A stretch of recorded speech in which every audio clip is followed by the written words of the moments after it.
Ladies and gentlemen, this is the main event. Fight fans worldwide, you tuned into the #1 undisputed boxing podcast today. This is the Boxing Breakdown.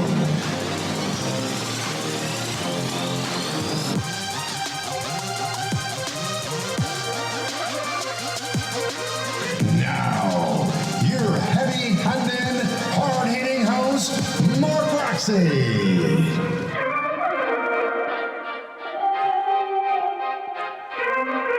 What's up, people? Welcome to another edition of the Boxing Breakdown, and I'm your host, Mark Roxey. I am super excited to be with you again today, and thank you for listening in or checking us out on YouTube. We appreciate it. Don't forget to hit the subscribe and like button down below. This is a special edition. This is the Boxing Breakdown Happy Father's Day edition, man, and I have none other than two of my favorite people. I have myself and, well, that's not my favorite people, but my favorite people are, give me a second, let me get this damn screen right here and bring my peoples in here correctly. There we go.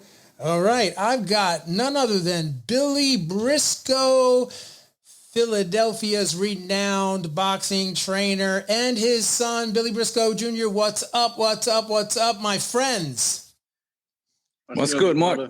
Oh, man, happy Father's Day early, Billy. Happy Father's Day early. Thank you, sir. I appreciate my brother. Man, Same to you as well. Yo, bro, it's a pleasure to see you. You're looking good.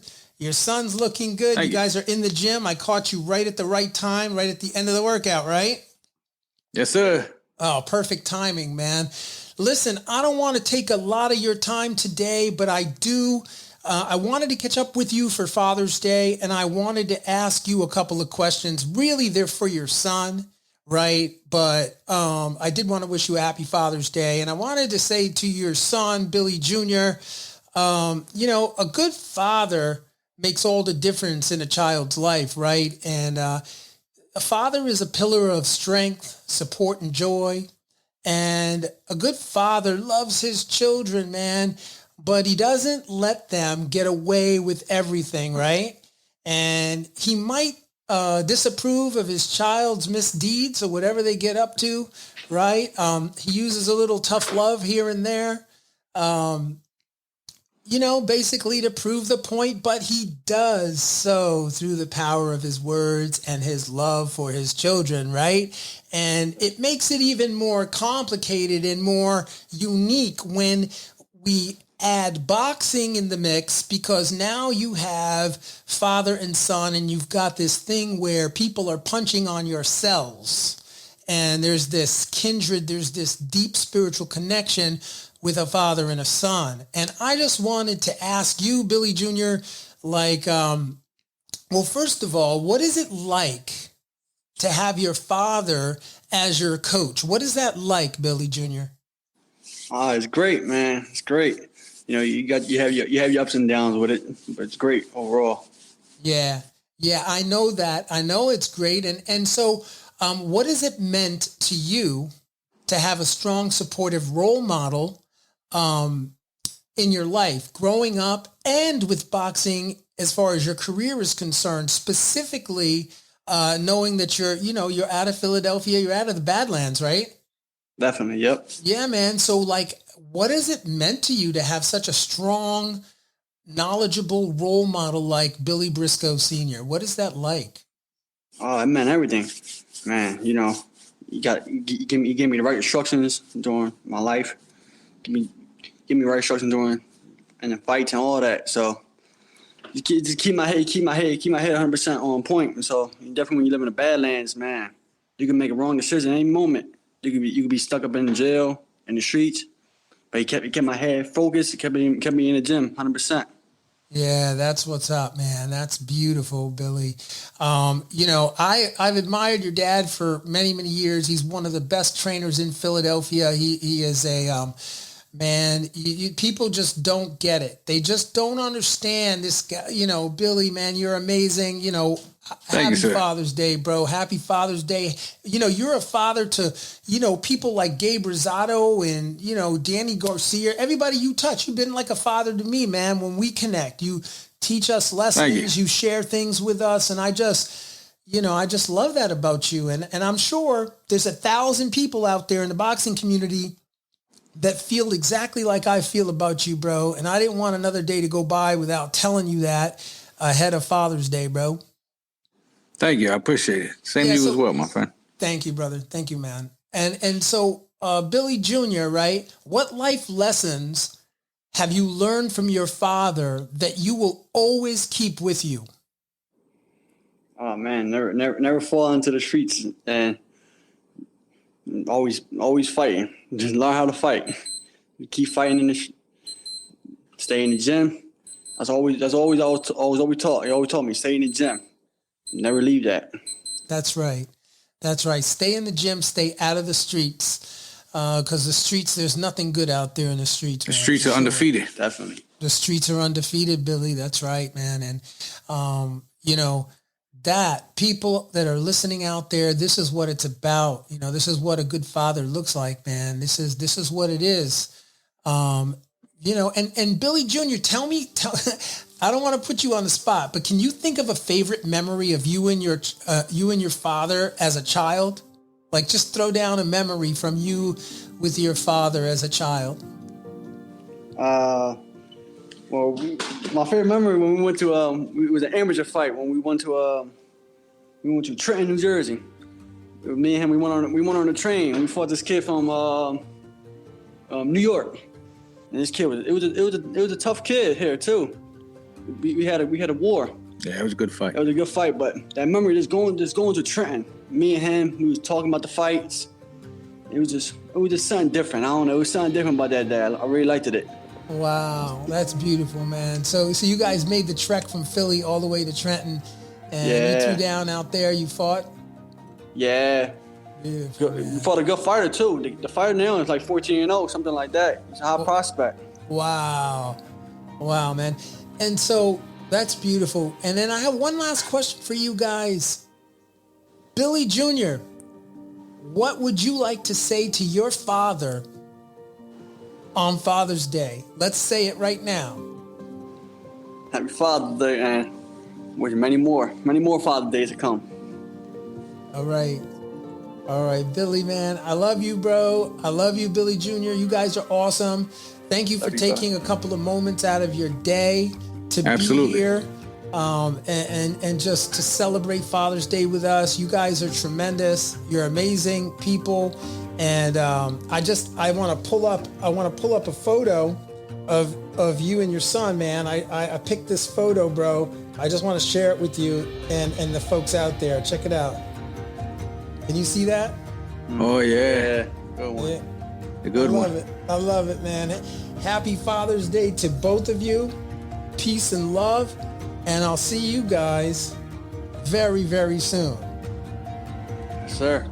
Yes, sir. Man. God bless you guys. Take care, all right? All right, you too. Right. Be safe, my friend. Peace. All right. Bye-bye. All right. Man, that was amazing. That was such a great interview with Billy Briscoe out of the Badlands in Philadelphia.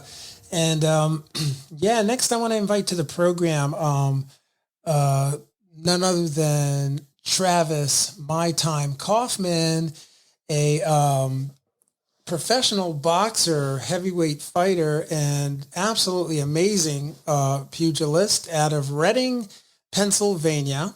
He was born in August 21st, 1985. And just a little bit about Travis My Time Kauffman. Kauffman was born and raised alongside his father, alongside his brother, Jason, in Reading, Pennsylvania. Kauffman's father, Marshall, a former 7-1 amateur boxer who gave up a career to raise the boys, began training his son from a young age. After taking some time off from the sport during his upbringing and being sent to local juvenile detention center, Kauffman returned to an amateur career at the age of 15. He won the Mid-Atlantic tournament and then was selected for the 2001 Junior Olympic team. Despite his mother's passing away just a week before he was scheduled to compete, Kauffman finished third, and unfortunately, he had also neglected to inform his probation officer that he was leaving the country, and of course was disciplined for this as soon as he returned. At age 17, Kauffman made it to the semifinals of the 2003 National Golden Gloves, the super heavyweight tournament that is, where he was defeated by 23-year-old Travis Walker. Upon graduating high school, Kauffman attended Northern Michigan University on a full scholarship to box, but he left the school after 2 months, and he won gold at the 2004 Police Athletic League National Tournament. In 2005, Kauffman was undefeated in international tournaments, which, by the way, included finals wins over 2000 Olympic bronze medalist Vulgar Akbarov in a fight in which Kauffman fought southpaw due to an ailing right wrist. Kauffman also won a national silver medal in 2005. After compiling a professional boxing career of 52-12, that's his amateur career, and that actually took place over 4 years, and achieving a number of rankings. Kauffman made his professional debut in 2006. He won via second round KO. Travis's story goes on and on, man. He's fought everybody in the, well, not everybody, but, many wonderful boxers in the professional league. He fought Otto Wallen. He fought Luis Ortiz, Amir Mansour, man, Chris Arreola. He's fought, all the best. So, Travis, my time, Kauffman.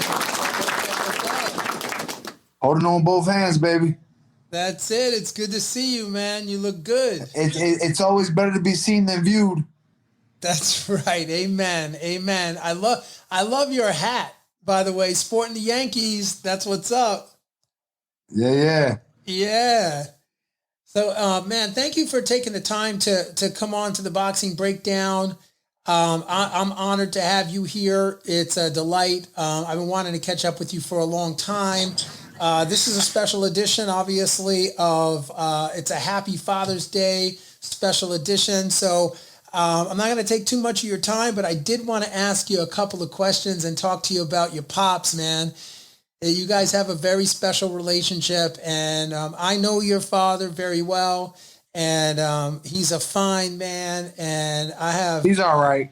Oh man, I have nothing but respect for him, and admiration for what he's been able to accomplish himself in the sport of boxing. Absolutely. And he's just a very, very honorable man. I love him.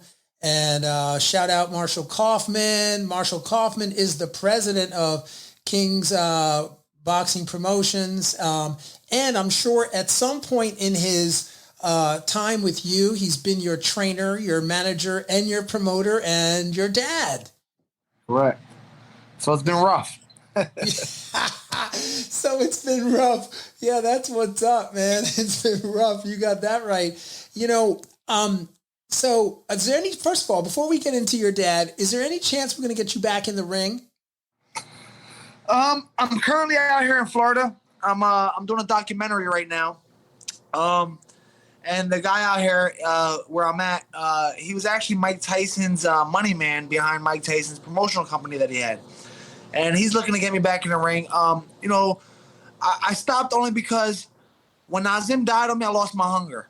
And then when I fought Alto Wallin, of course, I didn't have the trainer that I've been working with for the last 6 years in my corner. And then I tore my rotator cuff, and I'm just like, man, what the fuck am I doing? Excuse my language. Yeah, like, what am I doing? And I was like, don't want to keep doing this. Like, first it was before the 3 weeks before Luis Ortiz, I tore my labrum.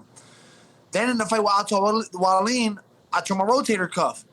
And I'm just like, man, I don't know what to do no more. I went in deep depression. I mean, they're doing a documentary out here on me right now because I was suicidal because I didn't know what to do. The ring has been my life. I'd never worked a day in my life. I'm 35 years old. I'm a single father of 3 boys. I have a total of 4 boys.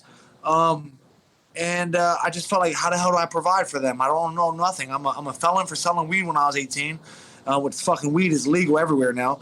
But it's like, I'm a felon and I can't get a job. And then I went to my city, the mayor, and I'm like, hey, can you offer me a job? And, I've done so much for my community.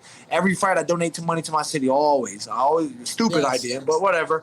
And so I figured I'd go to the mayor and ask him, hey, can you give me a job? I mean, I don't want to make a fortune. I just want to make a living. That's right. And they're like, no, we can't. And I'm like, wow, that's a slap in the face. So I hurt, and I just went in a deep depression. I was suicidal. Yeah. And other things. I can't really talk in detail about the documentary. I have to wait till it comes out. But I'm out here in Florida trying to focus on getting my mental state right and get my life right back together. But I've been in the gym for the last couple of days. I'm out of shape completely as far as my lungs go. But I felt good. Today I sparred 5 rounds with just some young kids. Like, they're professionals. They're not young kids. I just sparred Cecil and Cecil's about to fight on ESPN. I just helped him get ready because I fight Southpaw and Orthodox. And I just wanted to give him a different look, and I just wanted to get punched. I haven't been punched in a year. Yeah. So I felt good. I did 5 rounds. I'm like, shit. I mean, I was dying after 5 rounds. I was dying after 3 rounds. But I wasn't really throwing back at him. Of course, he's a 160-pounder, 154-pounder, so I'm not going to hit him. So I just worked on my defense, and my reflexes are still there. So, number one, my mental state and my health is the most important. And if that's not right, I would never hop back in the ring. If I could get my injuries corrected with my shoulder, the owner of this place is considering helping me with stem cell therapy. Yes. And if what that is where they take the baby's umbilical cord and take all the cells out of that and inject it to your injury areas, is supposed to heal it properly. A lot of NBA players do it. I know a couple boxers that have done it. And God willing, if it gets right, I would love to fight again because it's my life. I know nothing else. Nobody wants to hire me. I just opened up my own gym back home, which our grand opening is July 1st. And all I know is boxing. So why not fight? I'm still physically I feel good. I'm 35 years old. I'm not an old 35-year-old. But don't let the gray fool you. But that's for my kids. It doesn't fool me, man. I'm getting the itch. I really am getting the itch. I would love to fight. If I can fight again, it'll probably be January or February. Yeah, that's what's up, man. You sound great. It's what you're going through. Like I always say, the three triads for any fighter is the physical, spiritual, and mental aspects of being a fighter. And when you get all 3 of those things lined up, man, it's on. And sometimes you need to take a little time away to recharge and to reconnect with those 3 pieces. And when those 3 pieces line back up, man, the warrior comes out and you're doing what you do. So I'll give you a little insight on the documentary. It's going to be kind of like a Tyson Fury documentary. It's not going to be as detailed. Tyson Fury is the king of the heavyweights right now. I believe he's going to dominate Wilder again. Wilder's looking good though. What's his name? Lee Scott got him looking real good, but that's pads. You're not getting hit back. So right. That's right. At the end of the day, I would love to get back in the ring, but like I said, my mental health is the most important. And my 15-year-old almost found me dead. So I knew it was time to change my life around. And I've been a single father for the last 7 years. I have full custody of my oldest 3 kids. And I know it's time. I can't live this life no more. I want to get my life together because my kids need me. They didn't have a mother for the last 7 years. And now, thank God, she's doing okay. She's back on track. And she's helped me tremendously. Thank God for that. Yeah. By the grace of God, I'm still here. My ticker's still ticking. And, if mentally, I've always been mentally strong. Minus this last year, I broke down. I broke down completely because I'm like, how do I provide for my kids? I'm used to making 6 figures a year. Now I'm making nothing. And I seen money after the Alto Wallin fight. I had like $200,000 in my account. And I have like $40,000. So I'm like, what the hell's going on? It's just disappearing. And kids are expensive. So yes, they are. So if I fight again, my last fight, when I fought Alto Wallin, I already knew Nazim wasn't going to be there. So my mental state was in there. I just need money. It wasn't even in there. I didn't have that dog in me. I mean, I still have the dog in me because when I hurt my arm, I still fought. I didn't give a shit. I'm a fighter. But I just didn't feel 100% mentally. getting into that fight, and it was hard. It was truly hard. No excuses. I give all the credit to Alto Walean, very skilled boxer. Can't punch to save his life, but he's a very, very good boxer, and I wish him well and great success in his career. And so are you. And so are you. You are a great boxer. I appreciate that. I for the first time, I just watched my fight with Luis Ortiz the other day. And I was like, damn, I made King Kong look stupid. Yeah. I mean, he won the fight. He dominated the fight. But I knew going into the fight I had one arm. And Nazim wanted me to pull out the fight. And I was like, nah. I was like, I have no money. Like, right. I don't know how to budget. I've made a lot of bad investments. Yeah. And I didn't budget. I was down to $3,000 to my name before that fight. Wow. And because of, Al Haymon was only getting nothing against Al Haymon because I love Al Haymon because I've made a lot of money with Al Haymon. But the fact is I was only fighting once a year. And a 30-plus-year-old man, I think we need to be a little bit more busier. That's right. And fighting once a year, as a fighter, we live off what we get paid per fight. And seeing that money disappear, it broke me. And I didn't know what to do. And I just wanted to give up on life because I'm like, I'm letting my kids down. What the fuck do I do? What do I do? I'm a father before anything. And I don't ever give a shit if I'm recognized as a great boxer. I want to be recognized as the best father in the world. There you go. That's right. That's knuckle pound right there. Boom, to you. My man. Yeah, man. And, I wanted to talk to you about that because, we talk about what a good father is, right? A good father makes all the difference in a child's life. He's a pillar of strength, support, and joy. A good father loves his children, but he doesn't let them get away with everything, right? He might disapprove of some things and some misdeeds, and he uses tough love often to prove a point. But in the end, it's the power of his words and the power of his love that provides for his children, right? Absolutely. And I'm thinking about that in relationship to my own father and just being a father, and you're a father, and I want to wish you a happy Father's Day. Same to you, brother. Happy Father's Day, man. Yeah. And I want to ask you, like just for the fans out there on the Boxing Breakdown that are listening in, what was it like in your the early days being coached by your dad? What was that like, man? Well, first of all, I learned how to be a father from my father. My mom was never around. My dad was a single father. So that was unheard of back in the 80s, 90s. And he was a single father.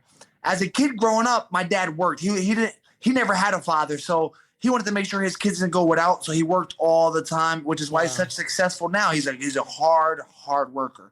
And as a kid, I didn't understand that because I just wanted dad because I didn't have mom. And mom wasn't giving me the love I needed. Moms are the affectionate ones, the ones that provide the love. Dads are the disciplinary and the provider in a sense. And it was hard for me as a kid growing up because I didn't have mom, so I looked for dad's attention. So I would go do the wrong things, and I would go get in trouble, steal bikes, go do drugs, sell drugs, whatever, just to get in trouble by my dad because I wanted some attention. And my dad, one thing I love about my father, he's my best friend today. He's never given up on me, never. Because there's many times I used to steal money from my dad when I was a kid just to pay my mom's child support. Now, my mom died when I was 15. Me and my mom started to get close at 12 years old because my mom was letting me smoke weed, lived a crazy lifestyle.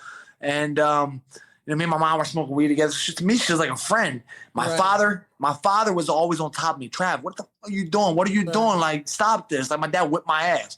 Wow. And that's why I said in the Luis Ortiz conference, I said, Boogeyman don't scare me. You can't beat my ass worse than my dad ever beat my ass. And that's the truth. I mean, my dad, I think we had a phone call from CYS after that, Children's Services. But no, all jokes aside, man, my dad never gave up on me. And that's what a father's supposed to do, never give up on your kids. And, my dad wasn't the most affectionate person because he's old school, and old school men aren't like that. Like I said, he's my best friend. I love my dad, and I'm afraid for the day when I do lose my dad. I hope it's not for another 20, 30 years. I truly hope that I lose my life before his. But the reality is, he's older than I am. He's 58. He's dealt with some heart problems. He's healthy, completely healthy right now, thank God, by the grace of God. But he's my best friend. And one thing I'm grateful for is that he's never given up on me, because had he given up on me, I'd be dead today. That's right. First of all, let me clear something up with you about your dad. I was in the gym with your dad in Connecticut at the Mohegan Sun. Your dad can go. Yeah, he don't stop. He's in good shape, man.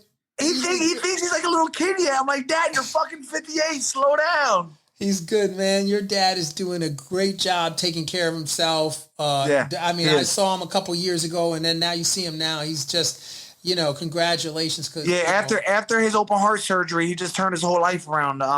He found out he was diabetic. He had, had open heart surgery. Right. He had a benign tumor on his heart.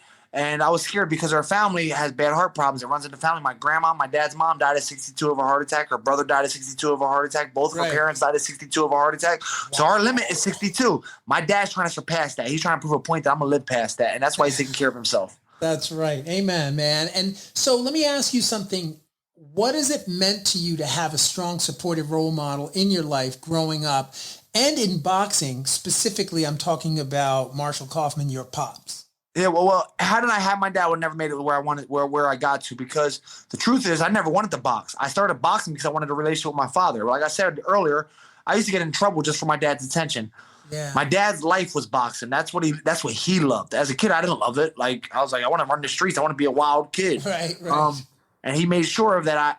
No, Trav, you got to do this. And I got locked up a couple times as a juvenile, as an adult. I got arrested for selling weed and shit. Yeah. But and then resisting arrest. But my dad never gave up on me, and he pushed me. As an amateur, I was random in the country smoking cigarettes. My dad said, "Trav, what are you doing? You see how good you are? You're smoking cigarettes. Give it up, and you can be even better." All right. And he just always pushed me, always, and I'm so grateful for that, because I would never made it to 32-4. I believe I should be 32-2 because I got robbed by Mansour, I thought. Oh, Areola, they put a no contest. So, that was the one.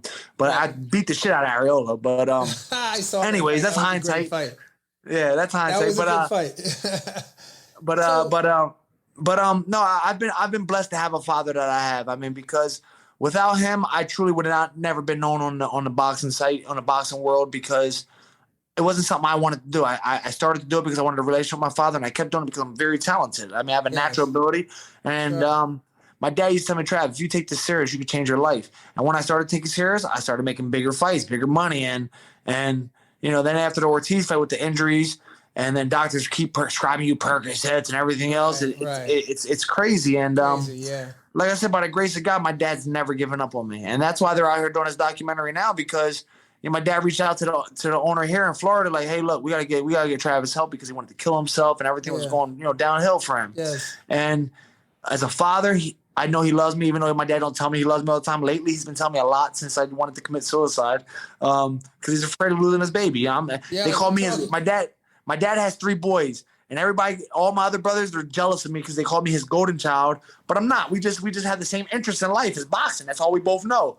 So he talks about you all the time. So I mean, I know when we've gotten together, he talks about you, in the highest regard. So you are his golden child, I'm sure. No slight disrespect to your brothers, but I know he has a very, very fond place in his heart for you, and he's a great dad. And I love him. I love him to death. Like I said, he's my best friend. Can you think of a childhood memory with you and your dad? Something that really sticks out in your head? That there's 2 things. I remember being 7, 8 years old. It was just me and my dad at home. My older brother. It was only my older brother at the time. I didn't have a younger brother. And I remember watching The Sandlot. Remember the movie The Sandlot? Yeah. Oh yeah.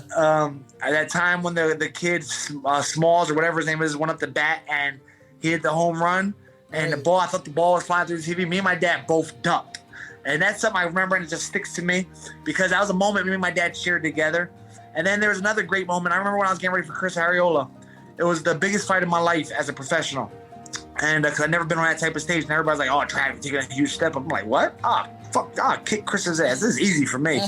and I remember in the back of the locker room, my dad prays before every fight to me, and my dad started crying when he prays. I never heard my dad. Last time I heard my dad cry was when his mom died.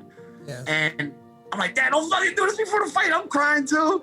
And it really showed me when my dad truly, truly loves me, because I always wanted that acceptance from my father. Like, because I wanted to live a different life. My dad this is where he's seen the potential in me. He's seen me to have this type of potential.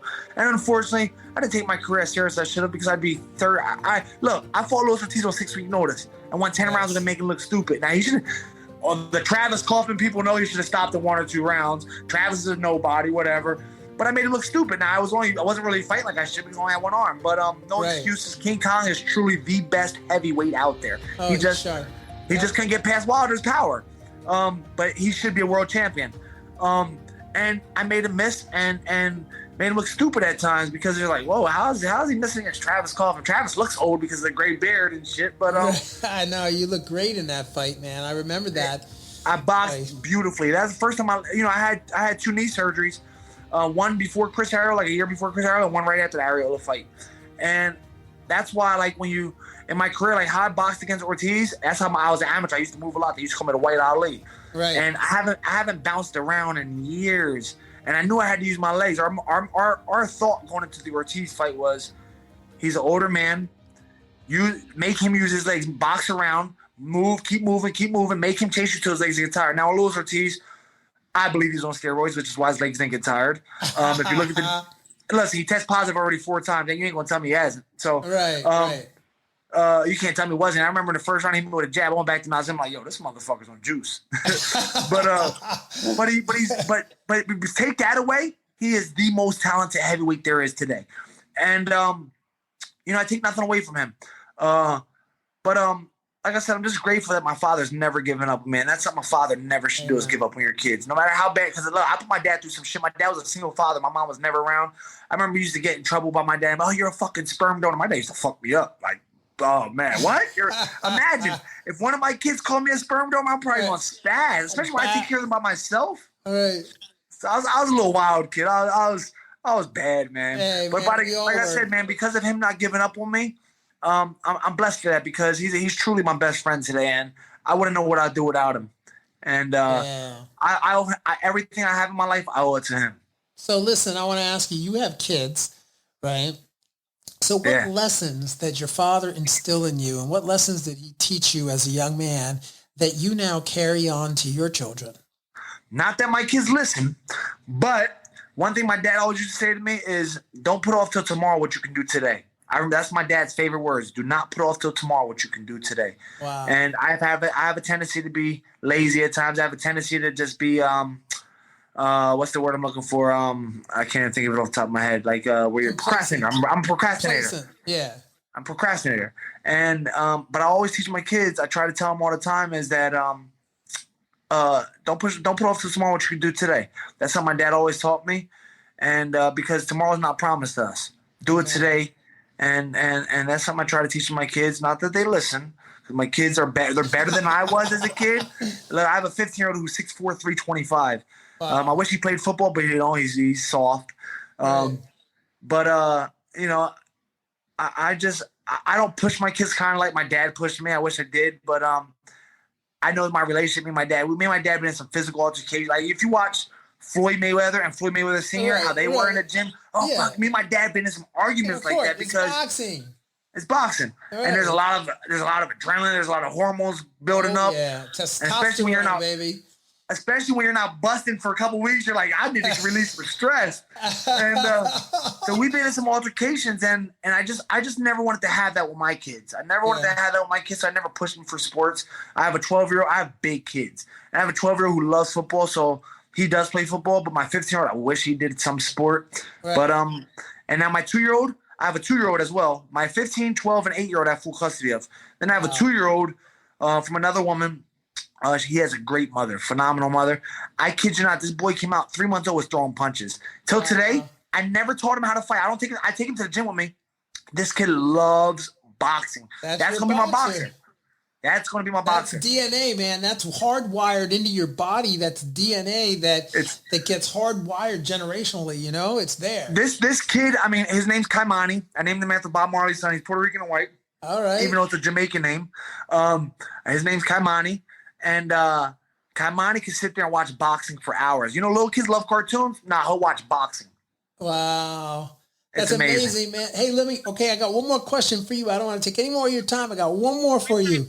This is directly to you, Marshall Kauffman. I want to ask you, Travis Kauffman, what would you like to say to your father on Father's Day? Oh, man, you're going to make me cry. Let's go, baby. Don't make me cry. Bring it out, baby. Let's go. This is for your pops.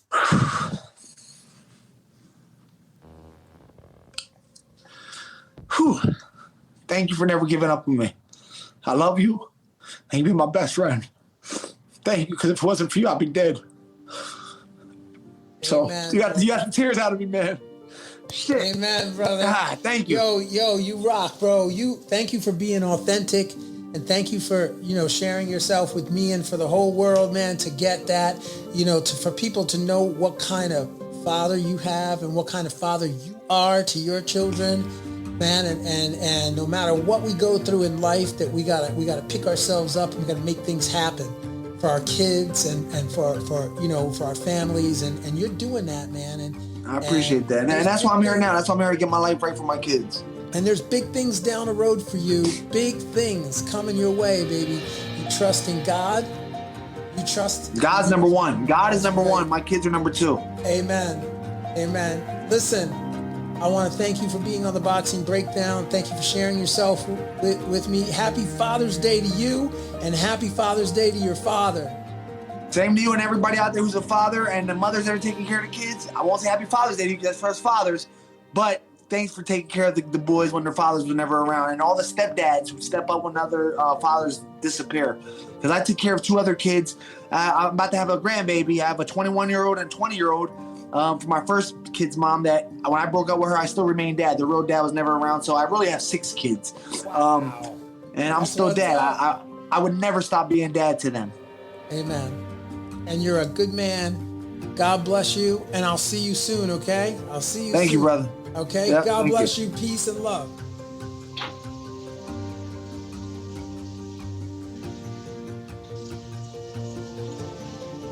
Okay, so ladies and gentlemen, I would like to take a moment to invite my good friend, professional boxer, 13-0 in the super featherweight division. The real deal is in the building. Yes, sir. The real deal, Dylan Price, man. What's going on, brother? What's up, Mr. Mark? How you doing? I'm good, man. I'm good. How are you? I'm doing great. I just left the gym, did a little Bible study. Now I'm just relaxing. Oh, that a boy. That's what's up, man. Listen, first of all, how are you doing? Since your last fight it was a dominating performance. It was beautiful. Right. I think it was, if I can recall, because it was a while ago, it was a second round knockout. Second round knockout, yep. Oh, I got it, man. I got that. Yeah, man. That was a while ago, but no, not really. Yeah. But in boxing land, everything's moving so fast. So, but yeah, man, that was a beautiful performance, man. I think you caught him with a straight right? Thank you. Yeah, man. So when we gonna see you in the ring next? Straight right to the jaw. Yeah, I know. I'm fighting again July 31st. Oh man, that's coming July up. 31st. So I'm back in the ring. Where are you gonna be fighting? Yep. Where are you Philadelphia. fighting? The Fillmore in Philadelphia. Oh yeah, okay, cool. You're breaking up just a little bit, but that's okay. Okay, can you hear me better now? Yeah, I can hear you better now. So listen, man, I want to talk to you about, we could talk boxing all day long. I've had you on the program before. I'll have you on 1,000 times more, just because you're so active. You're doing so much in and out of the ring. But today's special edition, man, it's a special edition, and it is the Boxing Breakdown Happy Father's Day edition. So we are chopping up relationships between sons and fathers in the boxing world. And, for me, I've been saying this to all the guys I've had on the program, that a good father, really does make all the difference in a child's life. Having a good, strong, secure father really is like, he's like the center point of a family, and really, the father's love for his son is just something you can't put into words. And we also, as fathers, oftentimes are in the position to also be the disciplinarian, not all the time, but oftentimes. So we might not always approve of our child's actions or misdeeds, if you will. but our love and our words, hopefully really serve to lift you up. And I know I've watched you and your dad together, and I wonder, and I felt that from you too. I felt the connection Right. that you have for not just you and your dad, but your brother as well. And Right. it's just a beautiful thing to observe and be part of. And Thank you. yeah. So I wanted to ask you, like, what is it like being coached by your dad? It's great being coached by my dad. He's always the great thing about it is he's always on me constantly, day in and day out. I don't get a break away from him. You know what I'm saying? So I can't slack off and cheat. He pushes me to the limit, and I know he wants nothing but the best for me. Yeah, So man. that's what helps me out. Like when he's yelling at me and things like that, I just look at it like he's just doing this because he know I have potential. He want to see me win and succeed. Yeah. And look Right? what it's done for you thus far, man. Exactly. I mean, Exactly. you've done absolutely amazing things in boxing, Thank you. and you're just. I mean, I don't even know what to say except that wow, like wow. Right. Right. It's just amazing. It's amazing to watch you work. And Thank you. there you are in beast mode. Can Yep. you see your picture? Yep. Yep. I Yeah, can see man, it. it's nice, bro. Yep. There you are. That was my second professional fight. Oh wow, Yep. wow, that's what's up. So what has it meant for you to have a strong, supportive role model in your life growing up and in your boxing career? What has it meant to you? It means everything to me. My dad taught me everything that I know, inside and outside of the boxing ring. And I feel like without him, I wouldn't be what I am today. Yeah, yeah, for sure. And so, like, what life lessons has he taught you? What life Uh, lessons that he has taught you that will always stay with you for the rest of your life? the one that sticks out most to me is you're gonna be who you are, with or without money. If you get a lot of money, you're gonna be the same person you are, just with a lot of money. So if you got a little bit of money and you spend it all, when you have a lot, things like that. So that sticks out to me most. But I got a million things that I can't even. He taught me so many I can't even think all of them off the top of my head. But he taught me so many things in life, so many rules and principles and morals that I had to have as a young man. So, like I said, it means the world to me having a father that I have. Yeah, no, I definitely having a father with you by your side, in and out of the ring, Right, is something. It's a walk that not many people get to take, and it's something that is unique. It's just a unique right, relationship to have with your father. Um, right. and can you tell me thinking back as a child, right? I mean, Mm-mm. you're still young to me, but Right, right. thinking back to your childhood, can you think of like what was like one memory that you and your dad shared, you and your brother and your dad shared that's just really like it'll always be with you? Well, I had one good and one bad, but it helped change my life. The one good is when I won Junior Olympics. I was 14 years old and fighting in the 15-16 division. I was 95 pounds. I had to move up to the 101 pounders, and nobody expected me to win. The favorite, I had the favorite in my division, the guy that was on the USA team, just came back from the World Championships, so he was favored to win it all. And I went out there, I won the whole tournament and won best boxing. And my dad was just extremely proud, happy, was crying tears of joy. I was crying. So that's a memory that's always going to stick out to me. And the bad one, but it helped save my life and get me on the right track, was when I was fighting, getting in trouble. I was about 16 years old, wasn't listening, just thinking that I could do whatever I wanted to do. And my dad put me in a bathroom like it was a jail cell. He made it into like a jail cell. So I had to stay in the bathroom for 3 days. I had to sleep on the cold floor. All I had was a blanket and a pillow. No TV. Couldn't talk to my family. Yup. And then 3 days after that, I had to go downstairs, which was the hole, would be considered the hole. I had to sleep in my laundry room. And that was just the worst. I said I never wanted to go to jail after that. So I cleaned my act up, got myself together, and I never got in trouble again after that.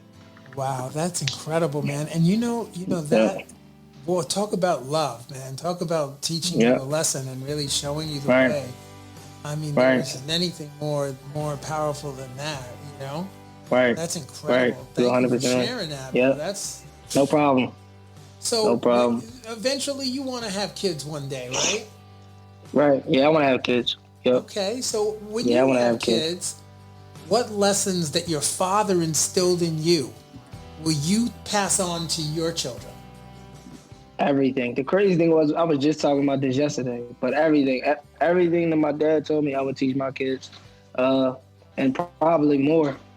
You know, I wouldn't change nothing. I wouldn't critique any of the parenting that my dad did with me. I wouldn't change nothing about it. Nothing. Wow. I would do everything the same way.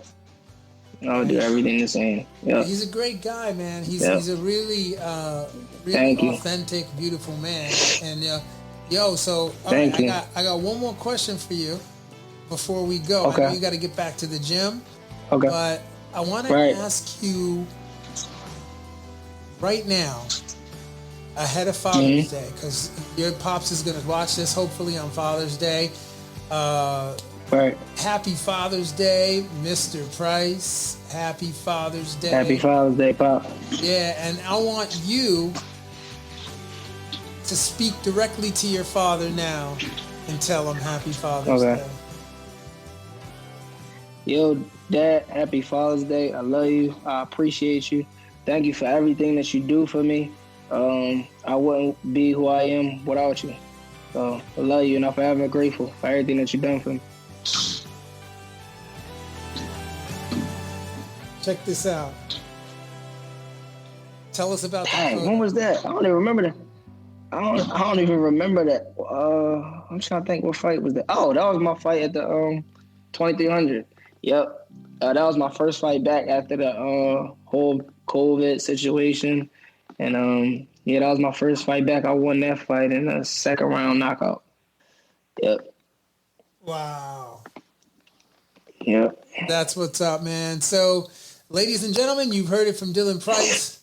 Rodney Price, happy Father's Day to you. One love. I hope you guys have a wonderful Father's Day. And with that, we are out. Take care, Dylan. God bless you, man. Take care. All right, Mr. Mark. Take care. Thank you. All right. I'll talk to you very soon, okay? Okay. All right, see you. Bye-bye. Rainy days don't seem so wet. Stormy nights don't stay. From the moment that we met, you were the way. My man, the author of there he is. Look at him.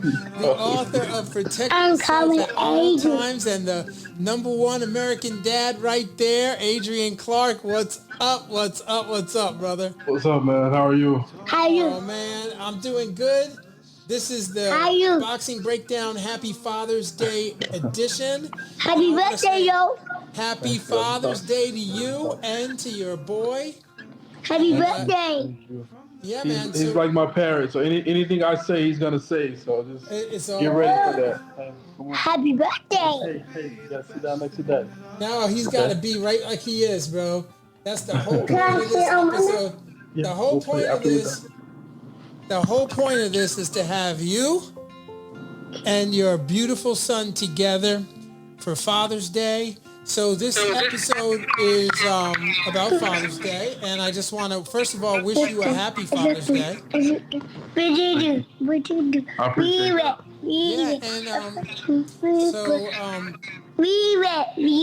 you something. For me, a father, right, makes all the difference in the lives of a child. Your father is a pillar of strength, support, and joy. And a good father loves his children more than anything in the world. But he does, he doesn't let them get away with everything, right? Sometimes he's got to kind of, take care of the misdeeds and straighten things out. And, being a father is, at the end of the day, the power of your love and your words is everything, isn't it?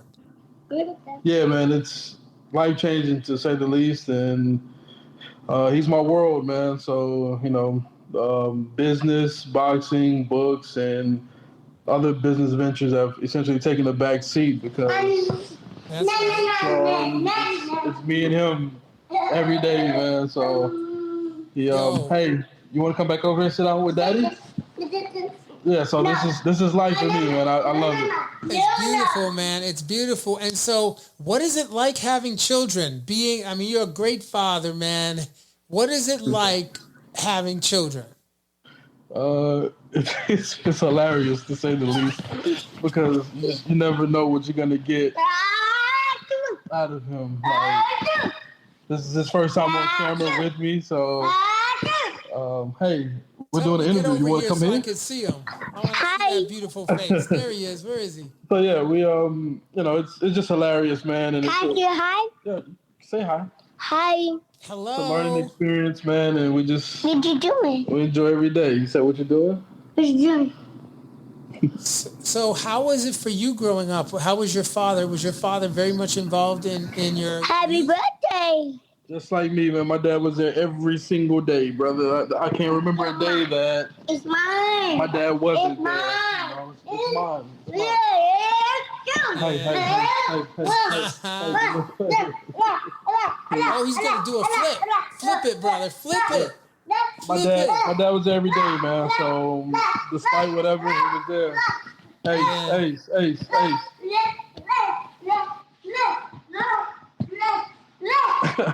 Man, this is the famous author of this is Protect what it's Yourself like, at All man. Times and all these amazing pieces of literature. Hey, the people see you acting erratic. Happy birthday. Happy birthday to you, brother. Happy Father's Day to your daddy.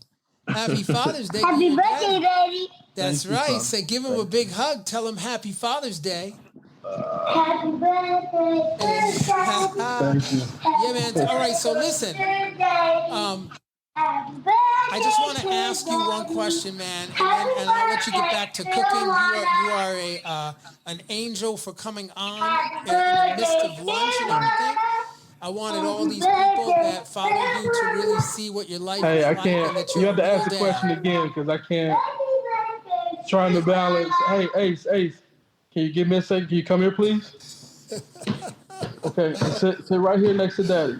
That's what's up. And let's listen to what he has to say, okay? Listen to what he has to say. Yeah, man. What was the question again?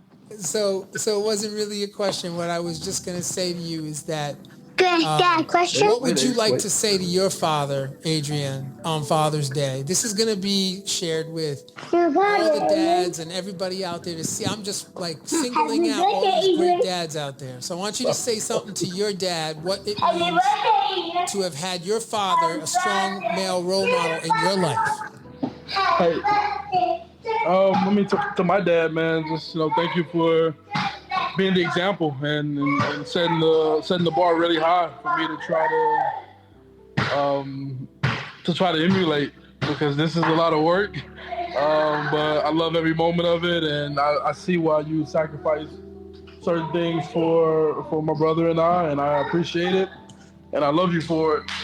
But yeah, that's what I would say to my dad, and my head got to be on a swivel, man. I can't turn away for longer than a second. I got to be able to see him. Inspiring. You are inspiring to me, bro. You're inspiring for sure. Appreciate it. Yeah, man. So anyway, happy Father's Day. I love you. I'll catch up with you later. I'm not gonna put you through any more torture now. All right. I'm just my man. I love what you're doing, man. Keep at it, man. You got a fan in me, and anything you need, man, let me know. I got you, man. I love you, bro. Okay. Take care, man. Love you, man. All right. Bye-bye. That is Adrian Clark, the author, the entrepreneur, the manager, the sports agent, And yes, a dad.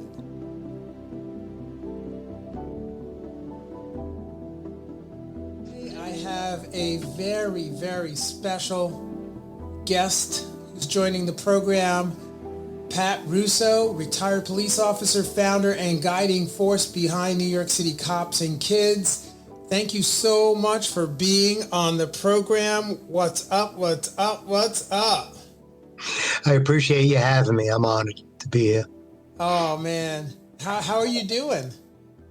I'm good. We're getting back into the swing of things. We just had our first amateur show last week up in Mount Vernon, New York, and it was a huge success. Wow. Yeah, man. So how have you been doing since, throughout all of COVID and everything? How are you doing? How are the kids doing? What's going on? Well, it was tough because you lose track of the kids for a year, and these are kids that really need to be focused and in the gym in order for them to stay out of trouble. Because as you know, boxing just deals with a lot of at-risk kids, and you know what happens with an idle mind and idle time. It's not doesn't end up well. No. So we had a lot of kids as they're starting to come back now. What I'm seeing is I'm seeing a lot of kids gained a lot of weight. They're out of shape, and but that's nothing that we can't deal with. We could work that baby fat off. Right. If anybody can work it off, you can work it off of them. That's for sure. Yep. And there's a lot of incentive because these kids are looking forward to competing. They're looking forward to boxing. And, I wonder if you could just share with the listeners a little bit about who you are and the organization that you are, really the guiding force behind. Well, I'm a retired NYPD sergeant, and we started the program about 30-something years ago as part of a pilot project for community policing. Right. Because at the time, we were told to go out to the community, work with the community, figure out the biggest problems that would negatively affect in that community, and work with them to solve those problems. At the time, Brooklyn in the 80s, the mid 80s, things were kind of bad in New York City. There were gangs just recruiting a lot of kids off the street. And what the community told us is we need good, positive programs that are going to attract these kids and kind of compete with the Latin Kings and the Bloods and the Crips and the Nietas, and just for the attention of these kids. And I had just started boxing for the NYPD team at the time. Wow. I never boxed before I became a cop, and I joined the NYPD team, fell in love with the sport, and you know what? Where we started, I'm sure you know Starrett City Boxing Club. Oh, was yeah. a famous boxing club located in the Starrett City houses, and we used to train here, the NYPD team, and it was a gentleman, Jimmy O'Farrell, that used to run that program, and I watched when the cops used to go there and interact with the kids from the housing development there. It was just a beautiful scene. It was great. Cops interacting and just getting along great with the kids. And I just happened to be part of this community policing program. I said, you know what? This is something we should have in every precinct in the city. So wow. So timing was right. And we started the program, and 30-something years later, thousands of kids have come through the program. And the common denominator, what every kid in that program will tell you, is if it wasn't for this program, I'd be, who knows, in jail, dead, yes. or just not in the place I'm in. They credit the program, which is a great feeling. It's a labor of love, especially for we just have great coaches, and you're around them every day. Right. You know that they're just not boxing coaches. What they do is really God's work. They become that father. We're celebrating Father's Day, and a lot of these kids don't have that missing element in their life, And those coaches replace that. They become that father. They become everything. That psychiatrist, Right. that teacher, that mother, that disciplinarian, which some of them don't have. And they become that shoulder to lean on when the kids are in trouble. And that's what they do. It's more than creating champions in a ring. That's right. And you know, I wonder, well, first of all, Pat, I just have admired your program and what you do and your commitment to the youth and your commitment to New York City and to just keeping it a safer place. And I just honor you and really, really appreciate the great work that you're doing there. And I specifically wanted to talk to you, if you could just speak a little to the point of the impact that the program has had on the youth of New York. Like just give us a couple of examples of how powerful this program is and the impact that it has on the youth. Well, I'll give you 2 examples of kids that came through our Webster Avenue Cops and Kids program. Jamal Spence, who came through the program, and when he came in the program, he was kind of bouncing around with different gangs in the Webster houses. And thank goodness he'll tell you. He says if it wasn't for the program, I would have got in trouble. I would have got caught up in that life. And the program straightened him out. He took the test to become a New York City police officer. Wow. And well, he became an undercover officer only because he grew up in the streets and he knew the dangers that the gang members and the drug dealers just were destroying his neighborhood. And he said, you know what? I'm not gonna allow that anymore. Now that he matured and everything, and he's seen what they were doing, that they were a cancer that were destroying his neighborhood, and he went after them with a vengeance, and he worked his way through the ranks. And today he's a great husband, he's a great father, wow. And he worked his way to be the rank of first grade detective in the NYPD, and he's wow. just the pinnacle of detective work in the NYPD. It's the highest rank you could achieve, which we're very proud of. That's incredible. And he started out as a young kid in the program, in a boxing. Right. And that's what it's about. I know, we have a few Olympians and we have world champions, and we love them, but it's about creating good people. And you know what it does. It does. It just grabs a hold of your boxing, the sport of boxing, and it just straightens you out, because there's no cheating in boxing. There's no cheating. You got to work hard. It builds a work ethic and a discipline that you need. And it's kind of life. It's kind of like life. If you work hard in school and you study, you're going to do well. If you train hard in the gym, you're going to do well in a boxing match. Well, and so how does a program like this boxing program, your boxing program, how does it compete with the gangs? How does it compete with what's out there on the seedier side of life? How does it compete? How does it keep the kids? What incentives are there? What's the carrot on the stick with the gangs and the drug dealers? They tell them they're going to make money. They're going to make a lot of money. They see the big drug dealer on the block driving a nice car and all kinds of cash. So what we did was, it was a 2-prong approach to, I guess, law enforcement, because, boxing programs, free boxing programs, and it's law enforcement, it's crime prevention, it's recruitment. And right.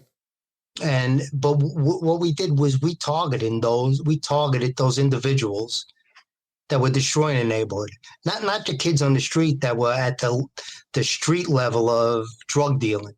We went after an example, like when the Organized Crime Bureau finally got their shit together and they went after John Gotti, they cut their head off. So that's what we did on individual blocks. We went after the person that was never touching the drugs, but what they were doing was they were recruiting these kids to become gang members and sell their drugs for them, and they were getting away with it. And we were just locking up thousands of kids. And you know what? giving them a felony arrest record. We were just creating a cycle of despair.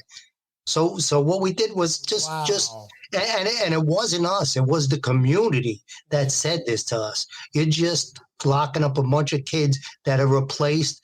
And you know the saying, before you're done with the paperwork. They said, this is the guy you got to go after. Right. This is the guy that's making the money recruiting these kids. And they use the money and the drugs. So that what we did when we did that, we would advertise it. We would make sure that the press covered it. And we would go to the kids because, is that the life you want to live?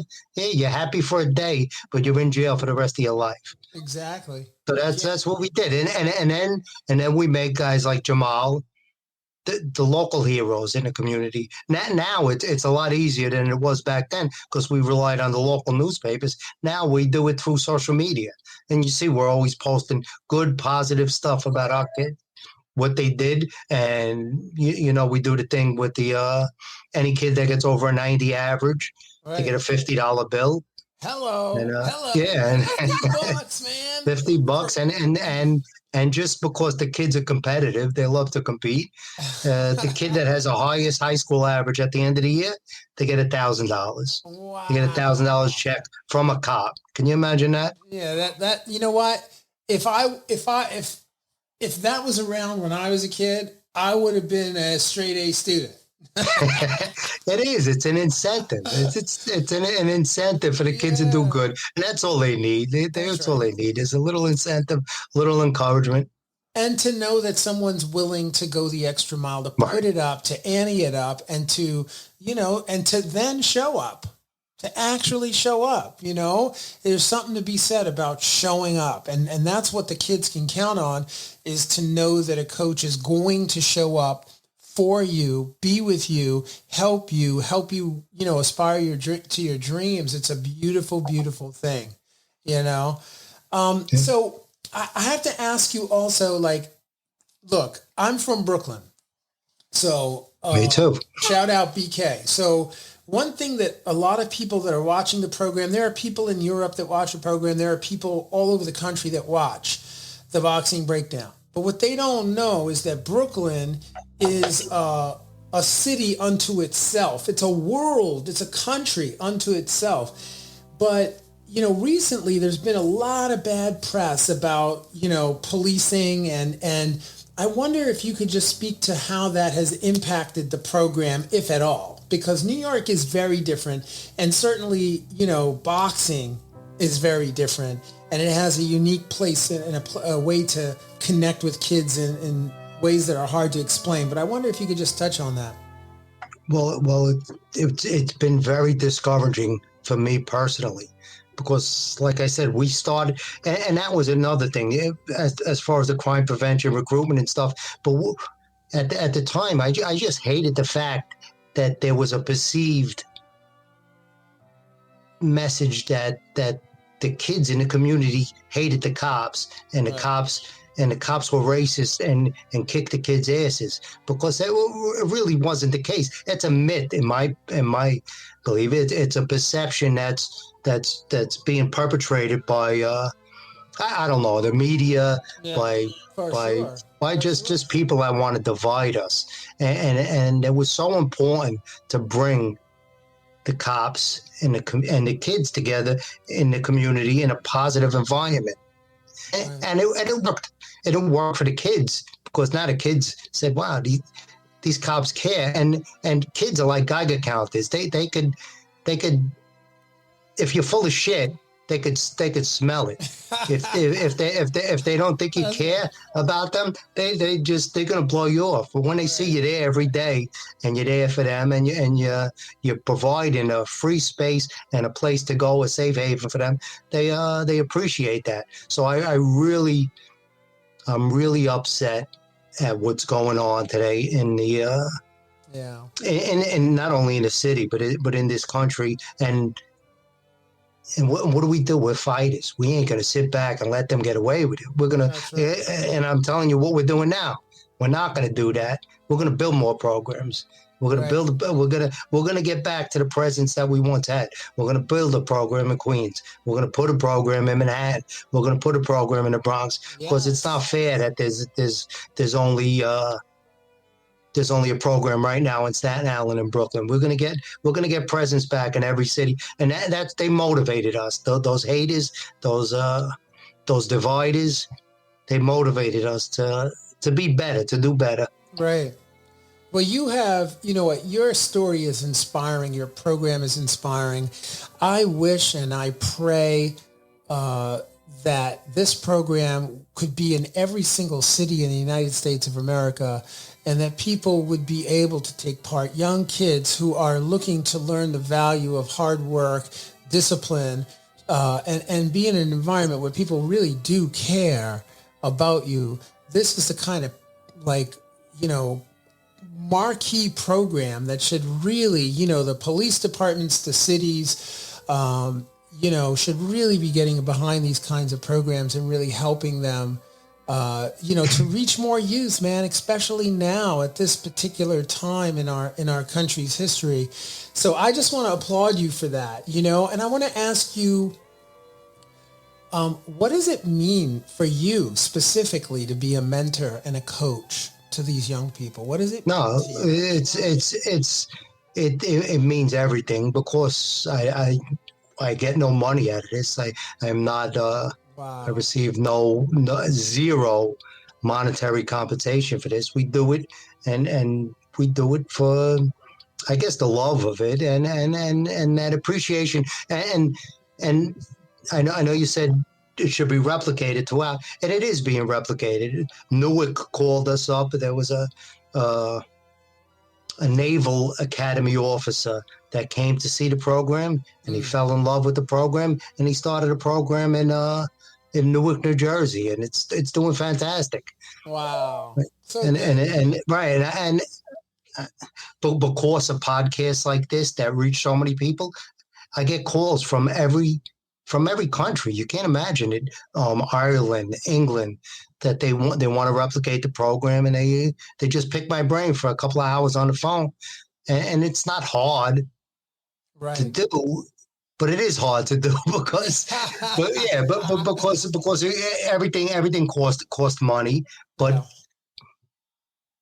money's the least of your hurdles, because money could be made. It's having cops that really care and that want to do the right thing with the community, and there's a ton of them out there. You know what I found that my biggest obstacles is bureaucracy. Yeah, bureaucracy. Right. It's just tape. It's people that just get complacent and really don't want to get up and do their jobs.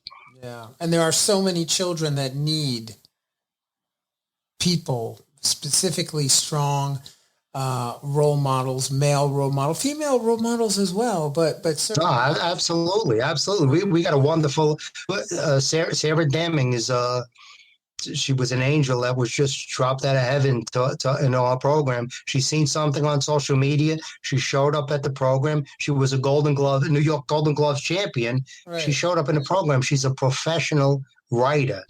Wow. And she started volunteering as a mentor teacher to our program. And she sits at, we built a classroom right in our Brooklyn gym. Wow. And the landlord said, I think you're kind of wasting my money to build a classroom, because what kid's going to come into a classroom when he really meant to be in the boxing program? And you can't get in the classroom. It's not big enough. So we made it bigger.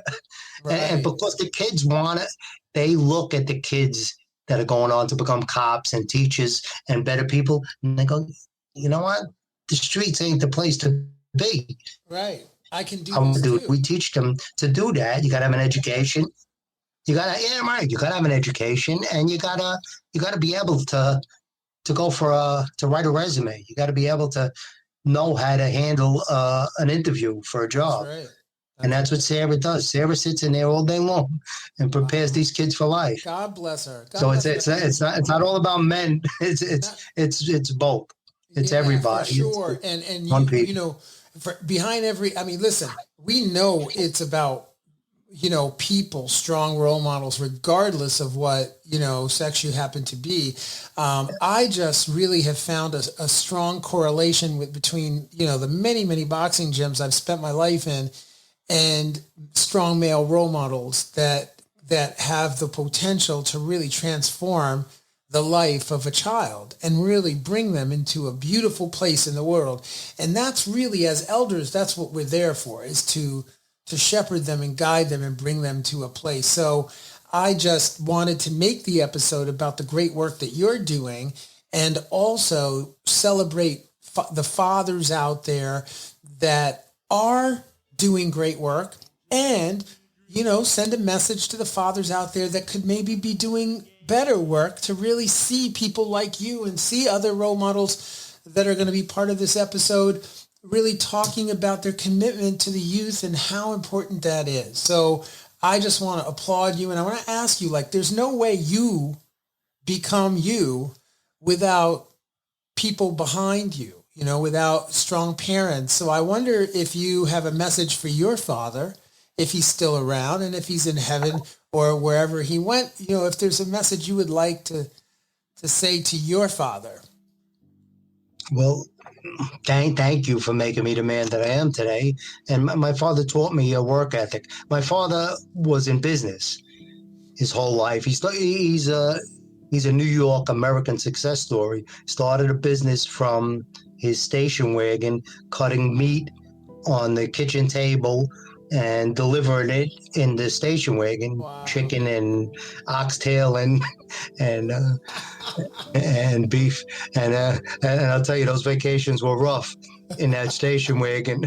Because if you know the smell of chicken. Oh, yeah. but you know what? He started that business from nothing, and he grew it. That I run the business today, and it's we have 50 employees, employed 50 employees that have been with me because he taught me how to treat people that have been with me. I have a great retention rate of 90%. Most of my employees been with me over 15 years. So my father did teach me that. But what he always had a good line, because he used to come. He loved boxing also. He used to come to all the events, and he used to tell me, something, if you put a half as much into the business as you did into the boxing program, would be a Fortune 500 company. So shout out to my father, because I know he's looking down, and he's proud that the business is still here. Amen. And the boxing program is doing just as good as ever. Amen. Well, Pat, thank you so much for being on the Boxing Breakdown. I just want to honor you this Father's Day. I want to wish you a happy Father's Day. And, to all those kids out there, man, they are lucky to have you and the other dedicated cops that are out there really looking to transform their lives. So thank you so much. And thank you. Have a wonderful, wonderful Father's Day. Thank you very much. Thanks for having me. And this is very important. And thank you for what you do, because if people don't know about it, it's like it never happened. So that's why you need programs like this. You need programs to highlight the good in America. And believe me, there's a lot more good than there are bad. Amen. Amen. And this will be out there. People will get to see it. And I know that people will just love what you're doing. And hopefully go out and try to emulate it and try to do something in their community to really make a difference in the lives of the young people, because our young people need us, and there's got to be more good people out there, especially good, strong male role models to do good work with them, Yep, absolutely. And if you want to see anything about the program, follow us on Instagram at NYC Cops and the Kids. NYC Cops and Kids. Perfect. Oh, we're NYC Cops and Kids. Right.